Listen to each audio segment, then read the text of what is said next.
Well, hi, thanks for joining me in my shop here. Just for those of you who are watching all around the world, I'm in Canada, province of Ontario, right near the big city of Toronto. So 3.5 million people live in Toronto. And I'm right on the north shore of Lake Ontario.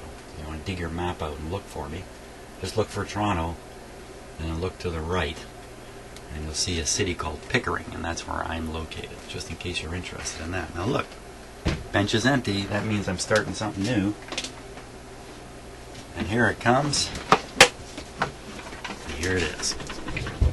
I've actually got two record players, very similar to work on here. And as usual, I have not even taken a look at this yet. So let's do that. Let's just open her up. A little drum roll.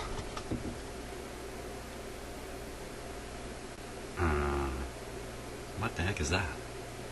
What is that? Let's see if I can get the lid off here.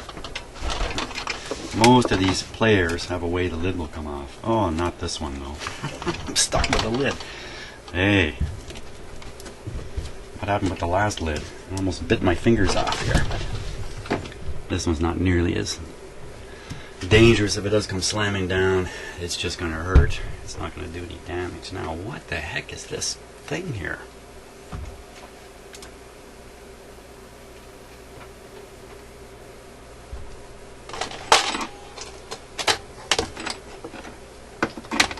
I've seen some odd things. This one's right up there. Well, it has to be somebody's way of changing the weight on this arm, probably to stop it from skipping. But really, I mean, come on, where's your quarter? You put up is a piece of chalk taped on with Scotch tape. Well, I think we'll be taking that off. Well, that turns quite nicely. Okay, so I don't really know that there's anything wrong with this to begin with, although that chalk is a bit of a hint, I guess. Chalk that one up to seeing unusual things. That's humor early in the morning. Okay, yeah, it is early in the morning on another rainy, it's going to be a rainy day. We've got sort of this deal happening here, a little like Florida weather, where every afternoon we get a rainstorm. Yesterday, some pretty heavy rain fell in some areas not far from me. Maybe 50 kilometers, 75 kilometers away, enough to cause flooding and stuff like that, but not so here. So let's take that piece of chalk off there right away. Oh, and back here, this is anticipating this cartridge not working. I already have the replacement, or a replacement for it. So that was thrown in. Let's cut away. That's one of the reasons why you don't want to use Scotch tape anywhere where you think it's going to be around for years, because it turns into this stickless yellow yucky stuff. Here's a piece of chalk, man alive. What do you do with a piece of chalk like that? This must say something about the person who owns or owned this in the past. They must have something to do with chalk. Big chalk. Okay.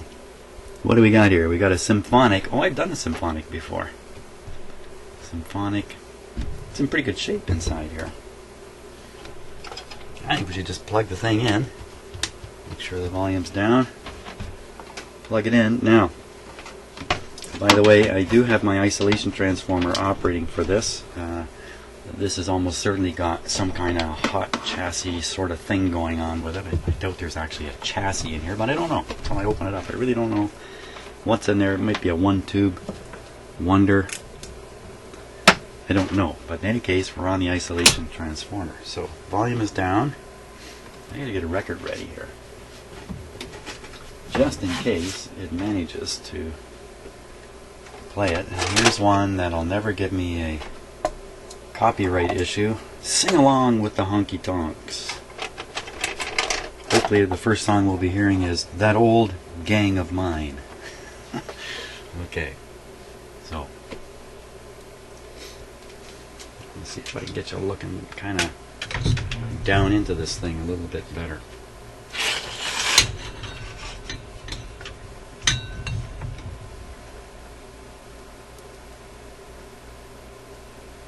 That's a little more interesting, isn't it? You see a little better there what's going on. Okay, it's set to 33. Volume's down. Here we go.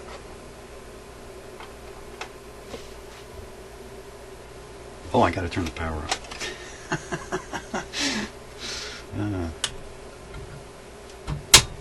Power's on, restricted through a light bulb. You can't quite see it. It's just up here. I got my eye on it. There we go.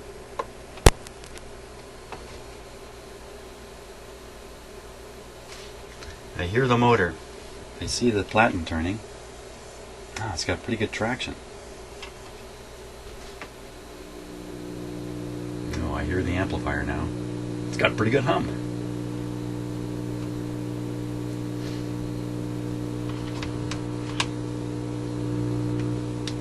Okay, here we go. Oh, let's just see if the cartridge responds. There's nothing coming out of the cartridge here. Nada. Get it up to full volume. Nothing. Not too surprising. Let's see if the mechanics work. Here we go.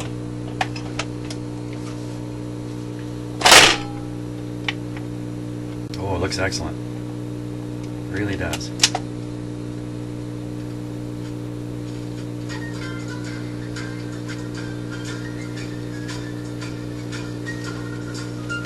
Looks like it's skipping inward, which is why somebody would put a piece of chalk on it. Let's see if it does the end properly here. Excellent. Oh, that's excellent.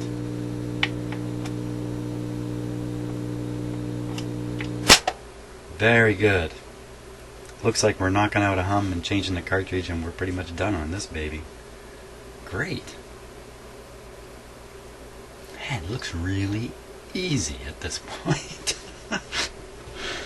This should be a snap. Okay, let's just cut the power. Pull out the plug like a lot of these players. The plug is not polarized. And when you see something this vintage without a polarized plug, that's time to be a little bit worried.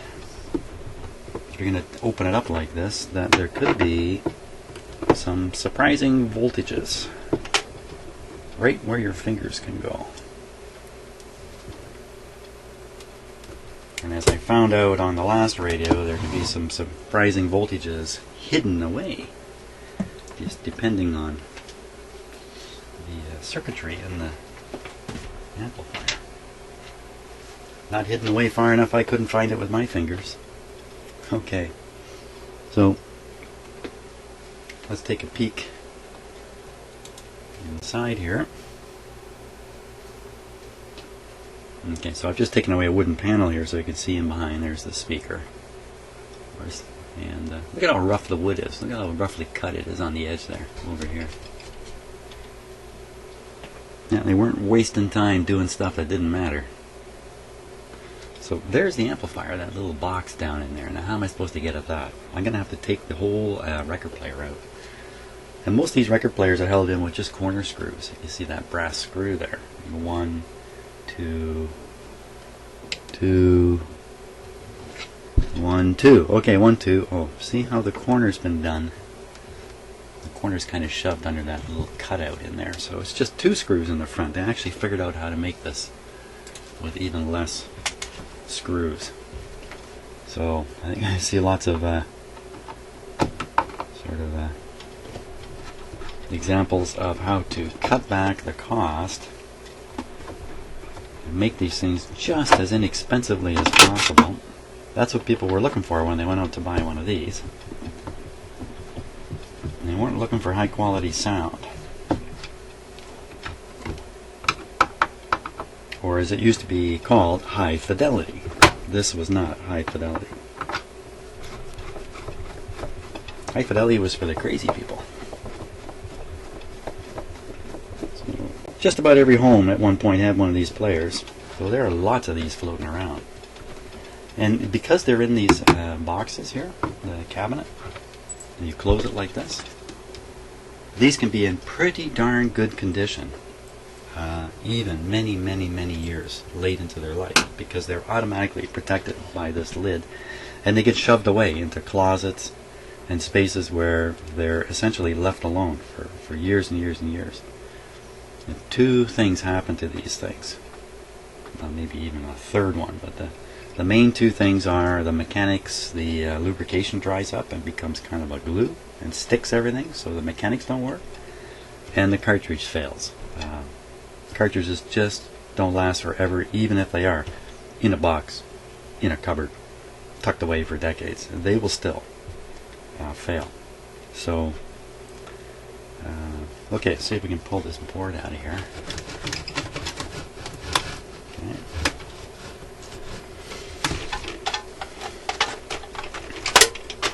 Just going to get the record out of here because it's just taking up a little bit of clearance I might need.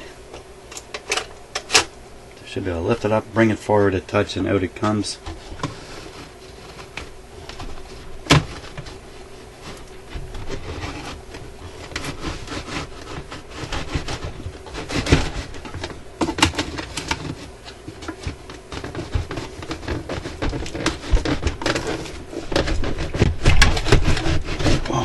Really jammed in there. Okay, right away I can feel cord restrictions. I think from these cords here, which appear to be taped. Look at that, taped and stapled. I think that tells us that this has never been taken apart before. I think. Let's see if we can leave all that connected.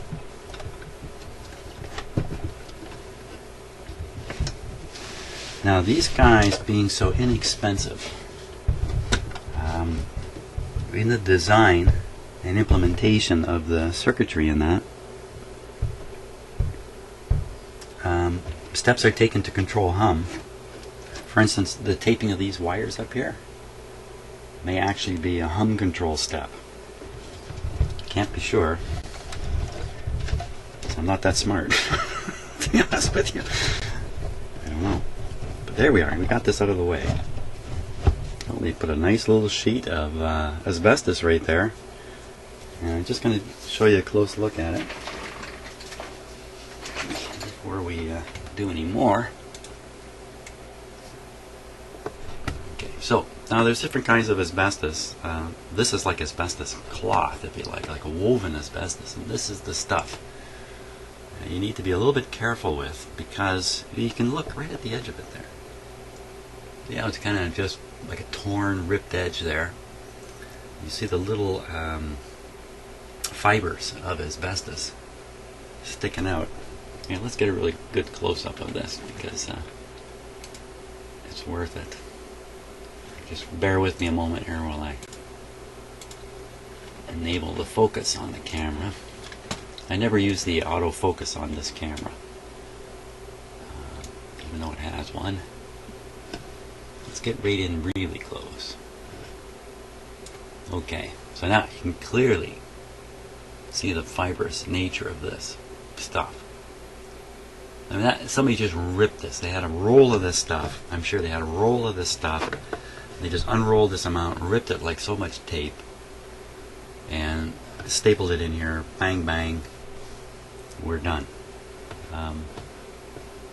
That particular worker would have been exposed probably to a significant amount of asbestos as compared to the average person in the population.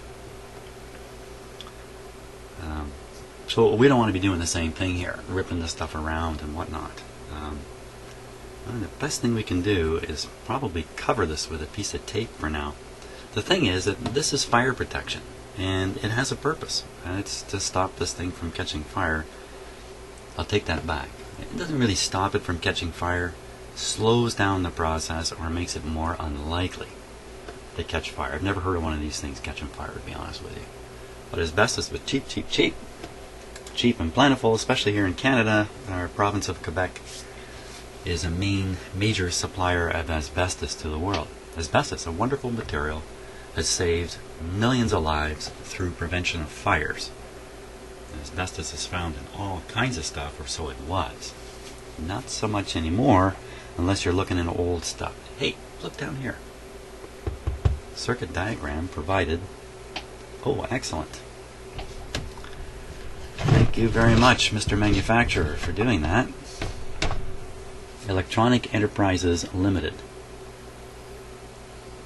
And very, very simple amplifier. It's a 25 EH5 for the tube. It's one tube. Now, where do they get the power for the heater on there? Where's that happening? I'm looking at the schematic here. Yeah. Gotta vacuum that out. There's going to be a little bit of asbestos dust in here too. So let's vacuum that out before I end up with.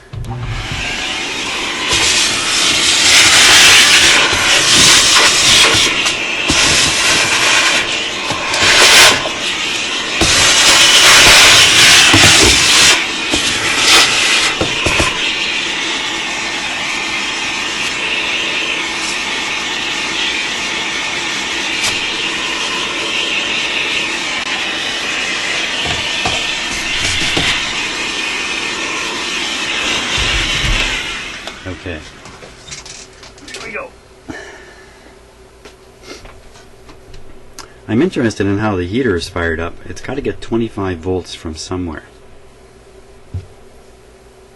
And I don't see it on here at all.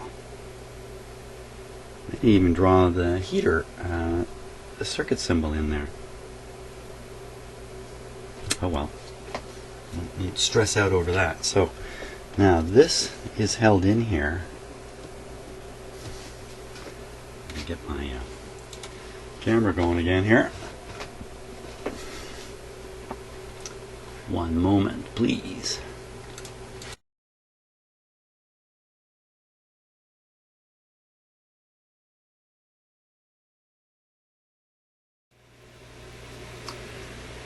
Well, hi, and thanks for joining me in my shop.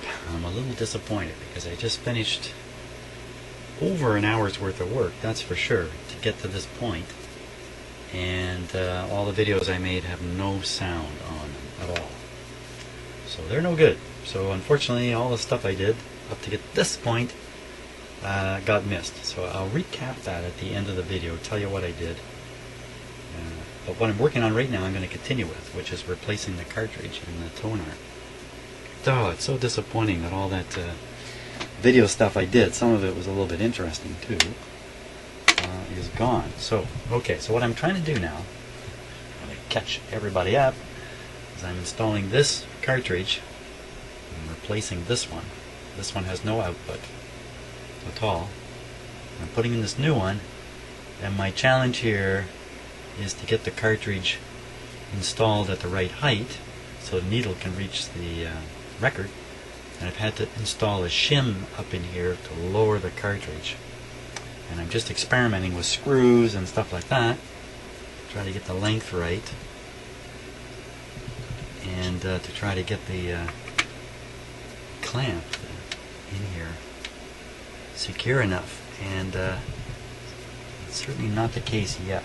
So I either need a longer screw or a thinner shim. It's probably easier. There's my shim, the plastic washer. Probably easier to grind this thing down and make it thinner. I have to make it almost half as thin. Ooh, that's a lot. That's a lot of grinding on a piece of plastic like this. I'm going to go off on a hunt and see if I can't find a better shim than this one. So, how disappointing it is about those earlier videos. But what can you do? If, when you're doing this stuff live like this, there is no second take. So, too bad.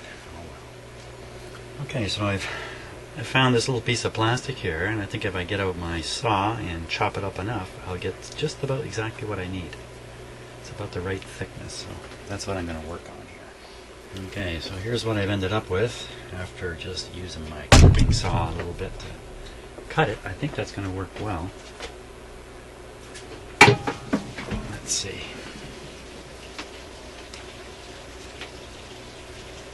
Oh, I hope the screw can fit through the hole. Oh yeah, no problem.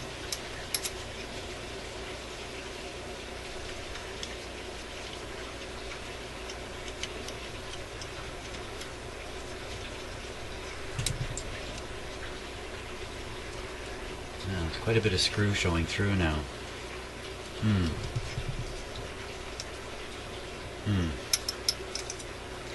Now that's a little too long.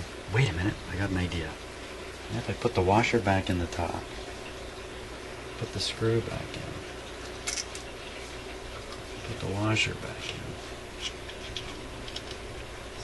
Hey, you know what? That's just about perfect. That's just about perfect. And I don't know how well this is going to settle in on the top there. It's not flat. It's got some funny shape to it.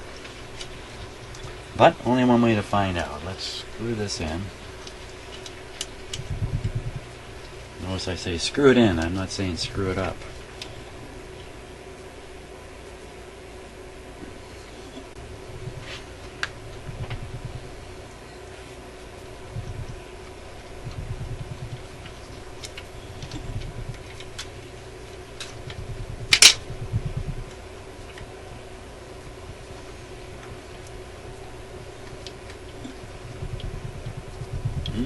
Feels good. Looking good.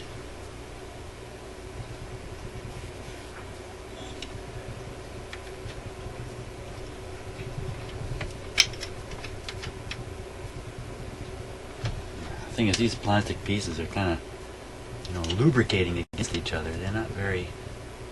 See, it's not really very positionally restrictive. I don't know what to call that there. Let's tighten it a little bit further. If I go too far with the tightening, I'll strip the sort of threads out of this piece here. And that's not too bad,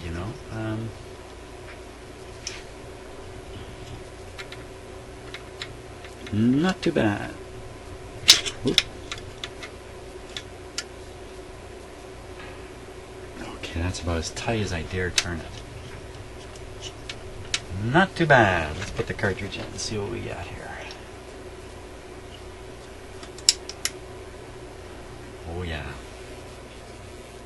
Not too bad. Now, I have all these colored wires. Red, black, blue, and yellow. Now, I believe that the signal is the yellow and the red.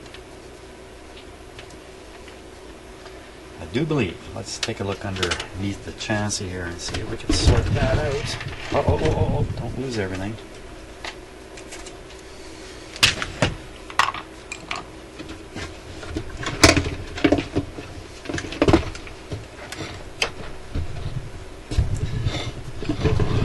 Looking at here. What's this? Connection. It goes onto this gray wire.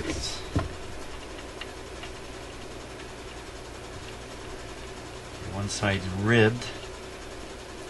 Rib side goes black. Rib side appears to be ground. I look at the amp. Oh, there's a black stripe on here somewhere. Yeah, okay, so black stripe appears to be ground. Black stripe appears to be ground. Black stripe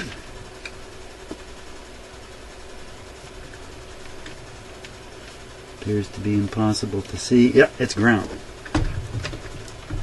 Oh boy, okay. So All I gotta do is remember which one of these other two colors. I'll try and make the yellow one the live one, the signal one.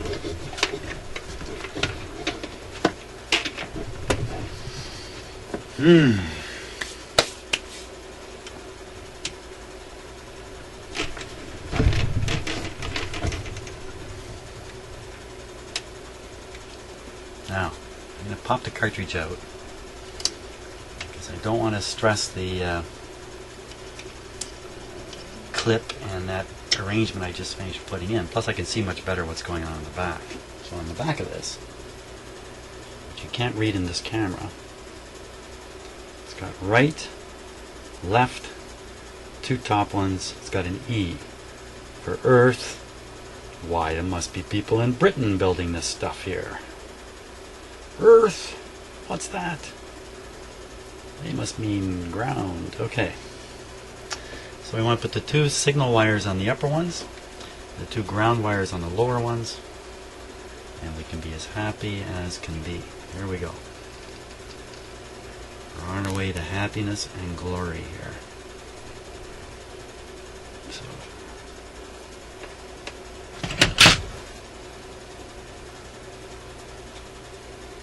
put that guy on there. Come on. I don't think they're going to come off easy. That's good.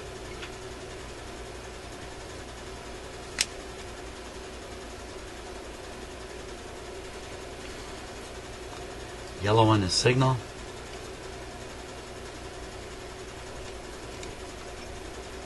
Blue one is ground. Sometimes you only have 3 wires, and 2 signal and the 1 ground.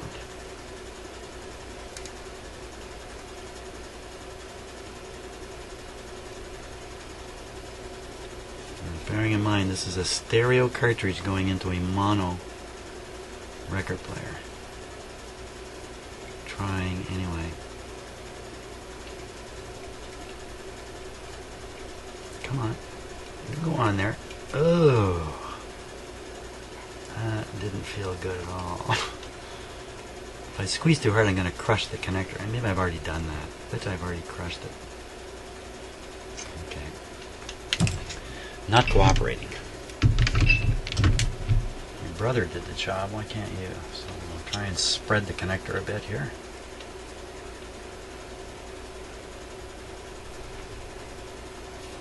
That spread it all right. Try to put it on. When she goes, get on there. Okay, I got it. Honky dory. Snap this in. Uh-oh. Let's hope these wires don't interfere with the snapping process here.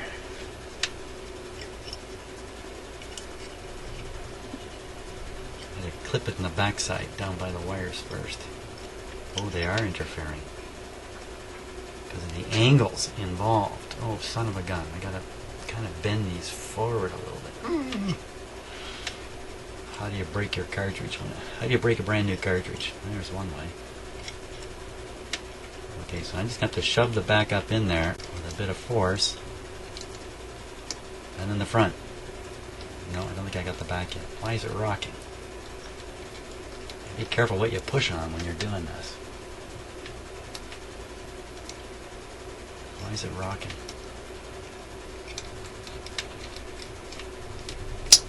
Oh, I heard a nice little snap. And I heard it snap out. Hey, snap in, snap out. So these wires are stiff enough and strong enough that they're making it difficult for me to push the back up far enough. Loop in there.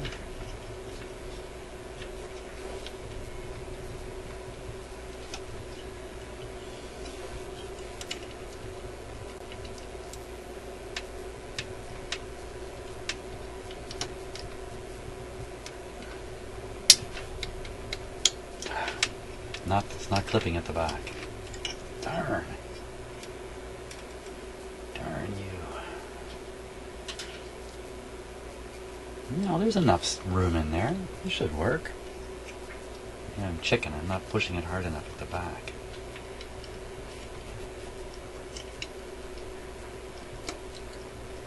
just don't feel it. I'm not getting the feeling.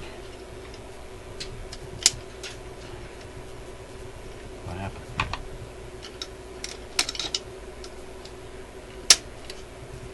That feels pretty good. I don't think it's in. Oh yeah. Got it. By Gory Gosh. We got it. Excellent. Okay, so this would already play. Well, as soon as I put the needle back in it. Talking about which? Where's the needle? Here it is. Okay, put the needle in. Bit of a delicate procedure, by the way.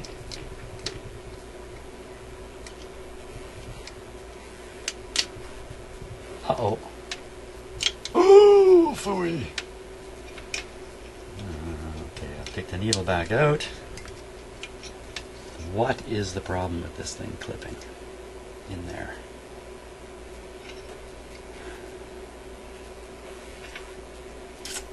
Man alive.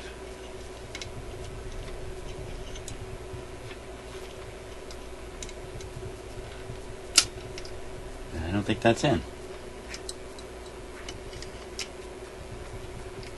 I think that's in. Let's put the needle in.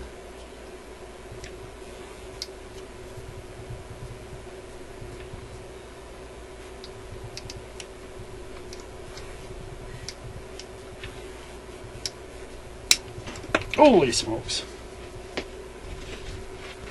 The cartridge rejected the needle. I almost rejected it out of sight too. Luckily I spotted it. Don't know why it shot it out like that.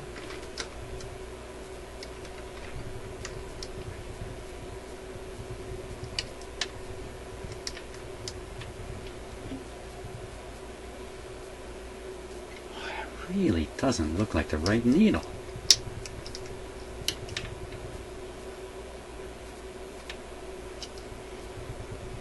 What?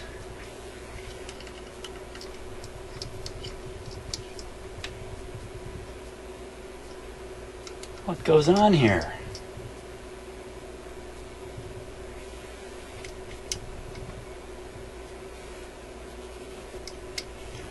Wow. Well, this is not the right needle, or I'm not getting it in all the way. How could it not be the right needle? It came right out of the package. There. Okay, I was not getting it in all the way. Make sure that's seated in the cradle properly.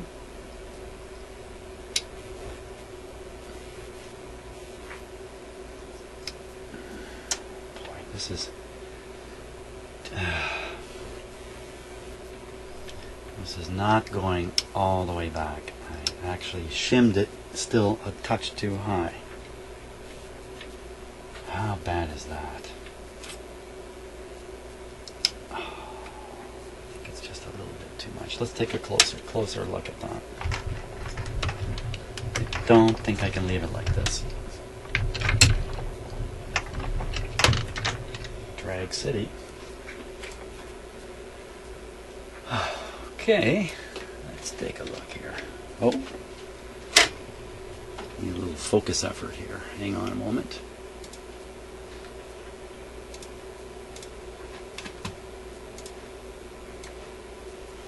I'm going to get up nice and close. See what's going on here.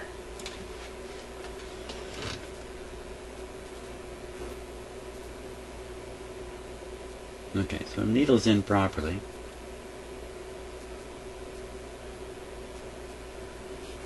But here's the problem. Yeah, it's striking the... so it's not setting back all the way. So that leaves the needle on a bit of an angle. Let's see if we can see it. Yeah. Yeah, you can see the angle there.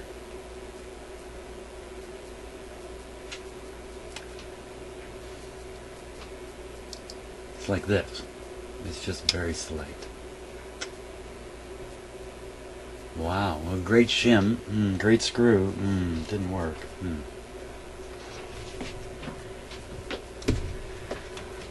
Try again. We have to try again. Okay, I'm not going to video it though, but I'm going to try and reshim this a little more out and see what we